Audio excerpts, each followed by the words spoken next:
once told me, don't get emotional about stock, Gordon. Don't. Wildly vested into cryptocurrency and Bitcoin in particular. I mean, Coinbase, all of these things, I can't imagine it completely going away. But intellectually, it has to go away. If the Great Reset is really going to happen, which it is, it's not. If that happens, yet. It must go away. They must control all currency. The greenback is a thing of the past. It just hasn't caught up to you yet. And people will say, well, I don't use cash anymore anyway. It is not about ease of convenience and ease of use. It is all about controlling exactly what you do and don't do in your life. I mean, they would have records of every one of your transactions. Oh, no, they will be able to, in real time, stop you from buying things, doing things, in real time. So, you mentioned the big players on the left. I mean, Jack from Twitter, for example, is not only heavily invested into cryptocurrency, but he owns a multi-billion-dollar business that is in the middle of expanding its crypto operations. Correct, but is that just for cryptocurrency to be easier to use? Or is it specific cryptocurrency? What I'm asking is, could the U.S. digital dollar just be the vehicle that runs on that system? I mean, it could certainly. I'm sure they would honor it, right? I'm sure they would look into it. Coinbase has basically launched their own, not their own, but they're involved in a circle, which helps this, a stable coin, a USDC, which essentially it's not controlled by the government, but it is equal to a dollar.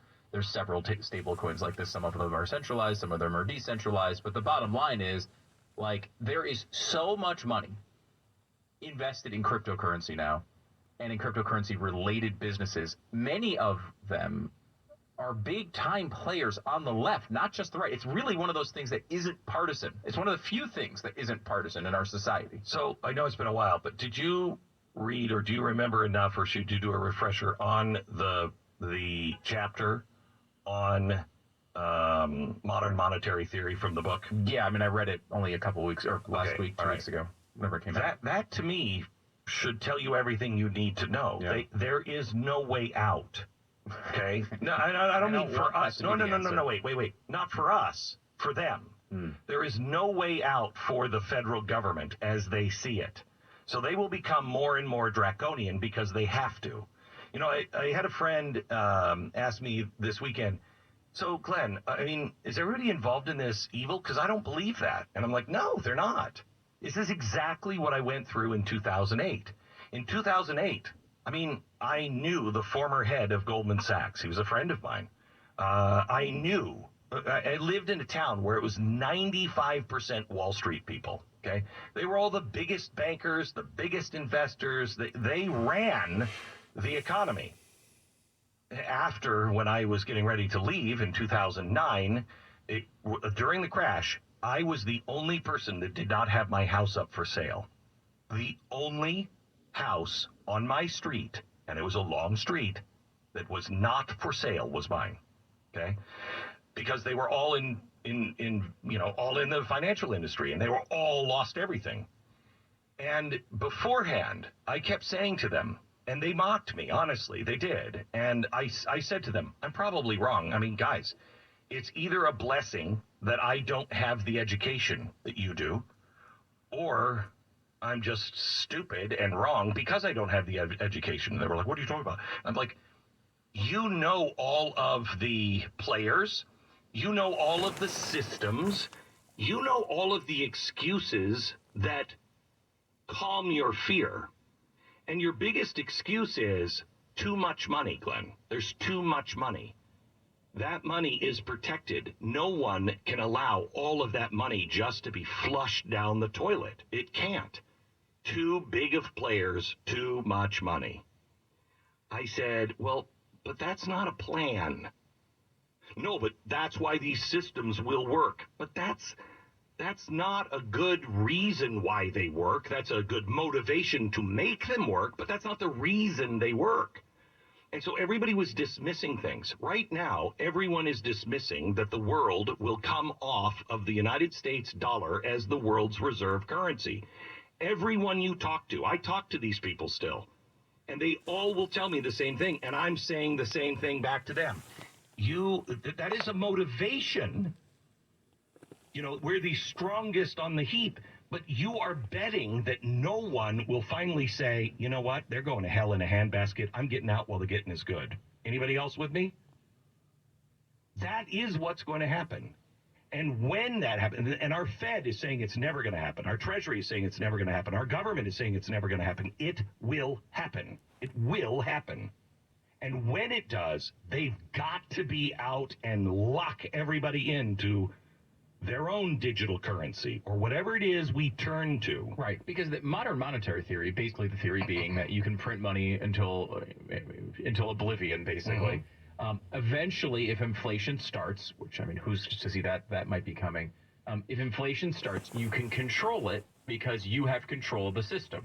Right? You have to have control. You have to have control of several things. You have to have control of labor. So there's your labor union thing. You have to have control of production, and they're doing it through public-private partnerships, ESG. You get these companies to play along through these scores, okay? Who's putting these scores together? The financial markets. Why are the financial markets doing it? Why are the biggest banks in the country doing it? Because they are the Fed, and the Fed is the one holding the bag that has to say, we're going to go to a digital currency right now. Okay? They're the ones hanging in the bag. So they're using the people with the most to gain and the most to lose. The government is using those people to put this framework in of public-private partnerships to be able to say, you need to make more of this, you need to make less of this, you need to get that out now. And if you don't like it, we have a golden stakeholder share in your company. And you're going to do it because the United States government tells you to do it. And if you won't do it, then you're out and we'll put a new board of directors in. It's fascism. And it strikes me, and I know you mentioned this in the book as well, and you go into more depth on it, but it strikes me that if you have the biggest problem with MMT, aside from all the problems we would have with it, but their problem with MMT is you can't let anyone outside of that little system. Correct. If you have if you have walls around everybody and they can move around inside those walls, this maybe works. But if there's a escape hatch and they can get out through the best way to understand like cryptocurrency. Correct. It's over. The best way to understand this is it is a financial Berlin Wall. You cannot let your citizens out.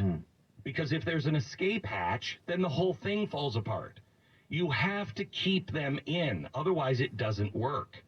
So the idea from the Fed is that they're trying to get the central banks all over the world to accept a new U.S. digital currency, which will replace the U.S. dollar to the average individual's high cost and loss. They're trying to get the world to accept a U.S. digital currency and trade it for the U.S. dollar. If they can do that, then they can get everybody on board and they say, everybody just uses this as the gold standard. There's nothing that buys or sells except this. If they can't get the world to do it, they have to have America do it. But at that point, if the rest of the world jumps off of our world reserve currency, which I believe they will, it's insane to think that that's not a real possibility. If they jump off, we are Venezuela overnight. Overnight.